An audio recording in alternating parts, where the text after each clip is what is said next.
할렐루야. 오늘도 말씀의 은혜가 넘치는 귀한 은혜의 시간 되기를 주님의 이름으로 소망합니다. 오늘은 교회력으로 종려주일입니다. 이 종려주일은 예수님께서 예루살렘에 입성하실 때 사람들이 종려나무가지를 흔들면서 예수님을 환영했던 사건을 기념하는 날입니다. 겉으로 보면 기쁨의 날이고 환호의 날이지만 사람들이 왕을 맞이하는 예수님을 환영하는 기쁨의 순간입니다. 그러나 이 종려주일은 단순히 환영의 날이 아니라는 겁니다. 이 날은 동시에 십자가를 향해 걸어가시는 주님의 시작을 기억하는 날입니다. 사람들은 예수님을 환영했습니다. 그러나 예수님께서는 환영받기 위해 오신 것이 아니라 십자가를 지기 위해서 이 땅에 오셨습니다. 사람들은 영광을 기대했지만 주님은 고난을 선택하셨습니다. 그리고 오늘 이 말씀이 우리에게 묻고 있는 겁니다. 오늘 설교의 제목이지만 어떤 주님을 맞이하시겠습니까? 환영받는 주님입니까? 아니면 고난의 주님이십니까?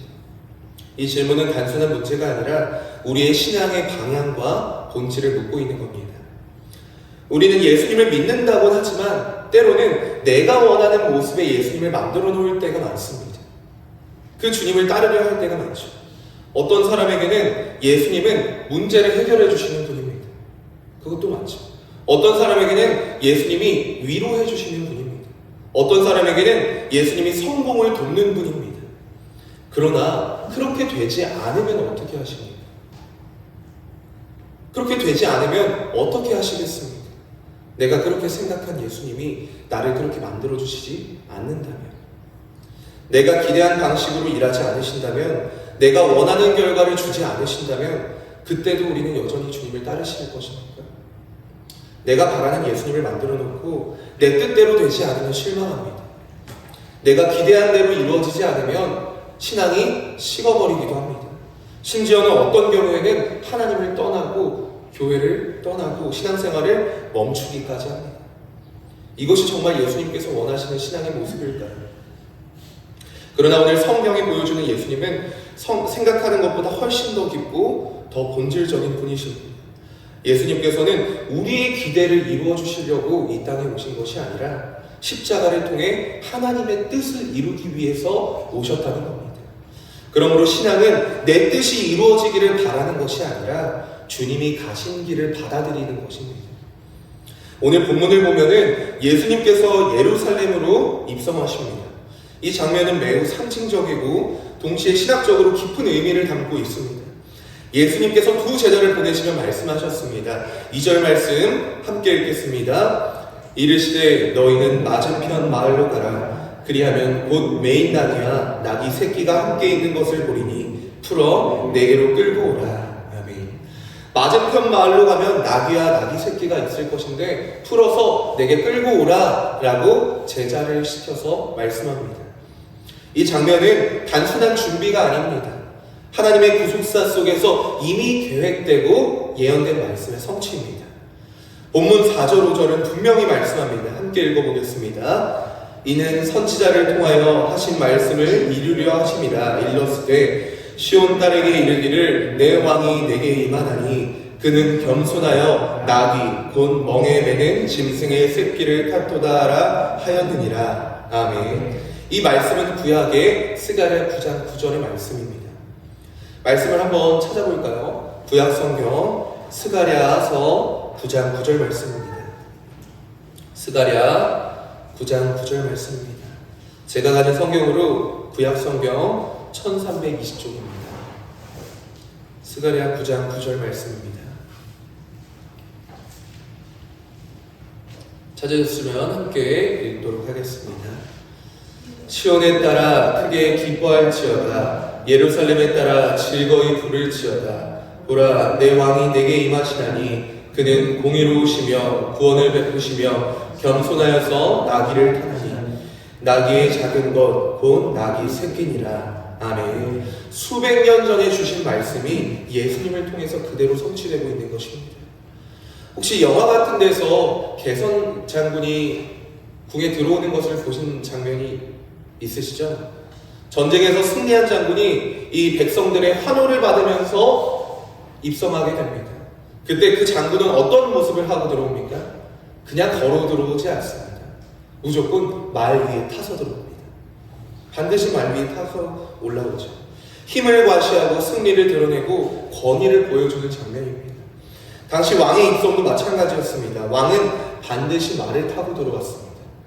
말은 힘의 상징이고 권세의 상징이고 정복과 전쟁의 상징인 것입니다. 그러나 예수님께서는 오늘 말씀을 보면은 나귀를 선택하셨다는 겁니다. 왜일까요?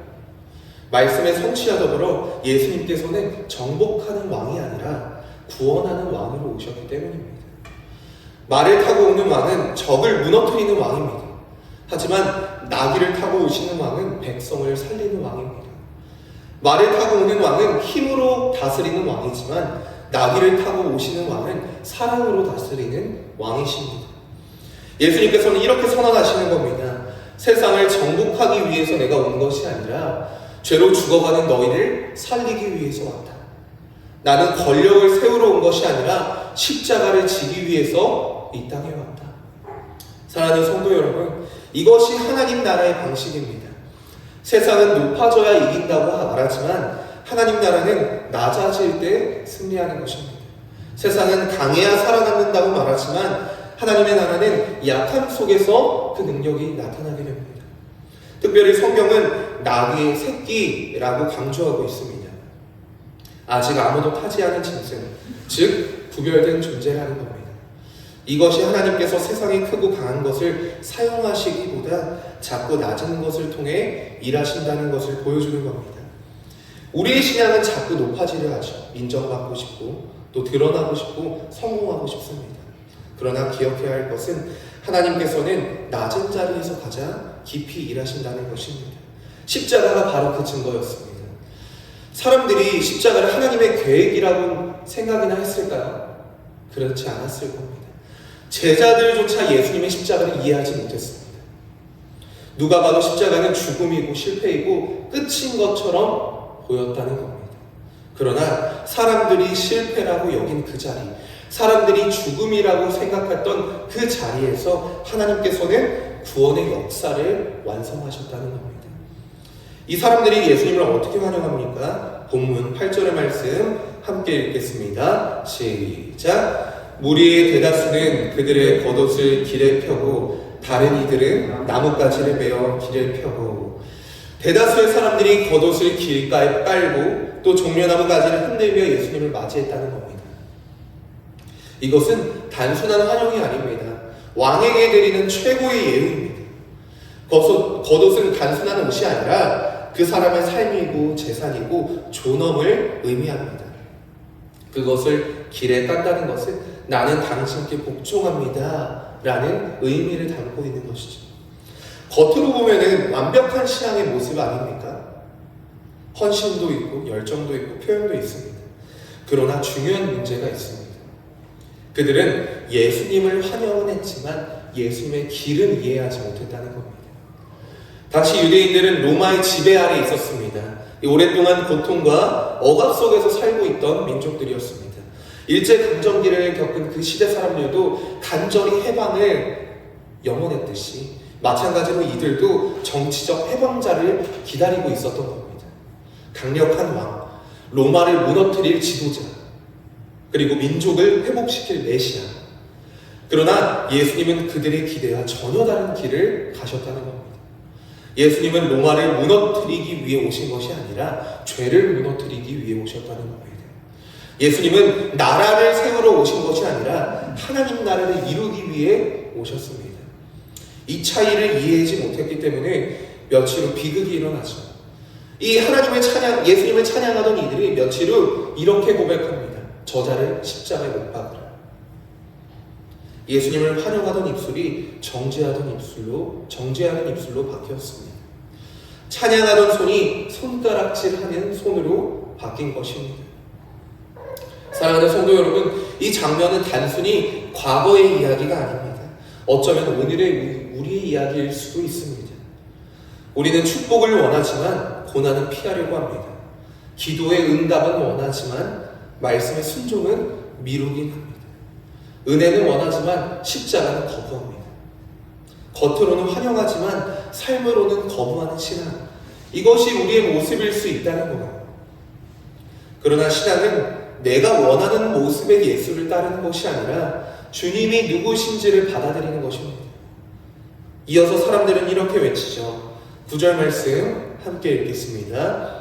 앞에서 가고 뒤에서 따르는 무리가 소리 높여 이르되 호산나 다윗의 자손이여 찬송하리로다. 주의 이름으로 오시는 이여 가장 높은 곳에서 호산나노라. 아멘. 사람들이 외친 이 호산나라는 말은 지금 구원하소서라는 말입니다. 이 말은 단순한 찬양이 아니라 간절한 외침이고 간절한 기도입니다. 그들은 구원을 갈망하고 있었습니다. 지금 이 고통에서 벗어나게 해달라고, 지금 이 상황을 바꿔달라고 간절히 외치고 있는 것입니다. 그런데 문제는 무엇입니까? 그들이 생각하는 구원과 하나님께서 이루시는 구원이 달랐다는 겁니다. 그들은 정치적 해방을 원했습니다. 로마의 압제에서 벗어나기를 원했습니다. 그들은 경제적 회복을 원했습니다. 무너진 삶이 다시 일어나기를 원했습니다. 그리고 그들은 현실적인 문제 해결을 원했습니다. 지금 당장 눈에 보이는 내 상황을 바꿔주기를 원했다는 겁니다. 그러나 하나님께서는 단순히 보이는 상황을 바꾸는 것이 아니라 그보다 훨씬 더 깊은 구원을 이루고 계셨습니다. 죄에서의 구원, 죽음에서의 구원, 영원한 생명에서의 구원입니다.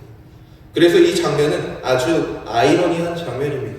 사람들은 지금 예수님을 향해서 지금 구원하소서라고 외치고 있지만 정작 그 구원이 십자가를 통해 이루어진다는 것은 알지 못했다는 겁니다. 사랑하는 성도 여러분, 이 모습이 우리 안에도 있지 않습니까? 우리도 이렇게 기도할 때가 있습니다. 주님, 이 문제를 해결해 주세요. 주님, 이 상황을 좀 바꿔주세요. 물론 하나님께서 그런 우리의 기도도 들으십니다. 응답하십니다. 그러나 때론 우리가 원하는 방식대로 일하지 않으시기도 합니다. 왜일까요? 하나님께서는 단순히 문제를 해결하는 데서 멈추지 않으시고 우리를 구원하시기 원하시기 때문입니다. 구원하기 원하시기 때문입니다. 그래서 때로 상황을 바꾸지 않으시고 우리를 바꾸십니다. 환경을 바꾸지 않으시고 우리의 마음을 바꾸십니다. 문제를 제거하지 않으시고 그 문제를 통해서 우리를 새롭게 하십니다. 사랑하는 성도 여러분, 진짜 구원은 무엇입니까? 환경이 바뀌는 것이 아니라 내가 바뀌는 것입니다. 상황이 좋아지는 것이 아니라 하나님과의 관계가 회복되어지는 것입니다. 그래서 오늘 말씀을 통해서 나는 어떤 구원을 바라고 있는가를 스스로 질문해보고 돌아봐야 한다는 것입니다. 본문 말씀 10절을 함께 보겠습니다. 시작. 예수께서 예루살렘에 들어가시니 온 성이 소동하여 이르되 이는 누구냐 하거늘. 여기서 소동하였다라는 말은 단순히 시끄러웠다라는 의미가 아닙니다. 이 단어는 원래 땅이 흔들리는 것, 지진이 일어났을 때와 같은 표현입니다. 즉 예수님의 입성으로 인해 이 도시 전체가 지진처럼 흔들렸다는 것입니다. 예수님이 들어오시는 장면을 우리가 말씀을 통해 조금만 생각해 보면은 겉으로 보면 너무 초라합니다. 나귀를 타고 들어오시는 예수님. 예수님 주변에 호위하는 군사들도 없습니다. 권력도 없습니다. 화려함도 없습니다. 세상의 기준으로 보면 전혀 왕처럼 보이지 않습니다. 그런데 놀랍게도 그분의 입성은 이 도시 전체를 흔들어 놓았다라는 것입니다. 이것이 바로 복음의 모습입니다. 복음은 화려하지 않습니다. 눈에 띄지 않을 수 있습니다. 그러나 그 안에는 세상을 흔드는 능력이 있는 것입니다. 사람들은 묻죠. 이는 누구냐? 이 질문은 호기심이 아닙니다. 정체성에 대한 질문입니다. 이분이 도대체 누구이냐? 이 질문은 오늘 우리에게도 동일하게 던져집니다. 나는 예수님을 누구로 알고 계십니까? 단순히 도와주는 분입니까? 위로해 주시는 분입니까? 아니면 문제를 해결해 주시는 분입니까? 아니면 정말 내 삶의 왕이신 주님이십니까? 정말 주님을 내 삶의 왕으로 모시는 저와 성도님들 되기를 주님의 이름으로 소망합니다. 마지막으로 11절 말씀 함께 읽겠습니다. 무리가 이르되 갈릴리 나사렛에서 나온 선지자 예수라 하니라. 아멘. 사람들이 질문했습니다. 이는 누구냐? 그리고 그들은 스스로 대답합니다. 선지자 예수다. 틀린 말일까요? 아닙니다. 틀린 말은 아닙니다. 예수님은 분명 선지자이십니다. 그러나 문제는 그것이 전부는 아니라는 것입니다. 사람들은 예수님을 선지자로는 인정했습니다. 그러나 왕으로는 온전히 받아들이지 못했다는 겁니다. 말씀을 전하시는 분으로는 알았지만 내 삶을 다스리는 왕으로는 모시지 못했다는 겁니다. 어쩌면 이것이 바로 가장 위험한 신앙의 모습일 수 있습니다.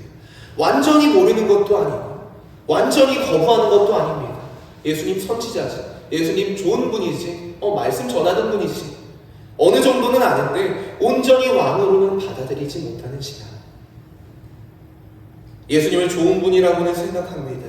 삶에 도움이 되는 분이라고 생각합니다.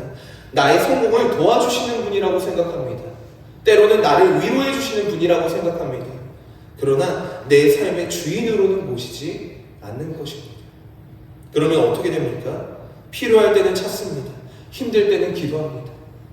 그러나 정말 순종해야 될 때는 물러서게 됩니다. 이것이 바로 오늘 본문에 등장하는 사람들의 모습이었다라는 것입니다. 그들은 예수님을 선지자까지는 알았지만 왕으로는 받아들이지 않았습니다. 그래서 결국 십자가 앞에서 무너지게 됩니다. 사랑하는 성도 여러분, 우리는 어떤 주님을 맞이하시겠습니까? 종려주일에 사람들은 예수님을 환영했습니다. 겉으로는. 그러나 고난의 주님은 받아들이지 않았습니다. 그래서 그들의 신앙은 끝까지 가지 못했습니다. 그러므로 우리는 다른 선택을 해야 합니다. 환영에서 멈추는 것이 아니라 십자가까지 나아가는 신앙이 되어야 한다는 것입니다. 주님은 오늘도 나귀를 타고 우리 마음 가운데 오십니다. 화려하지 않게, 그러나 분명하게 오십니다. 그 주님을 어떻게 맞이하시겠습니까? 환영만 하시겠습니까? 아니면 함께 십자가를 지시겠습니까?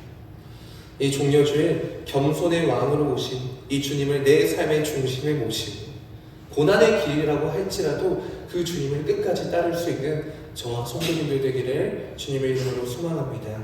기도하시겠습니다.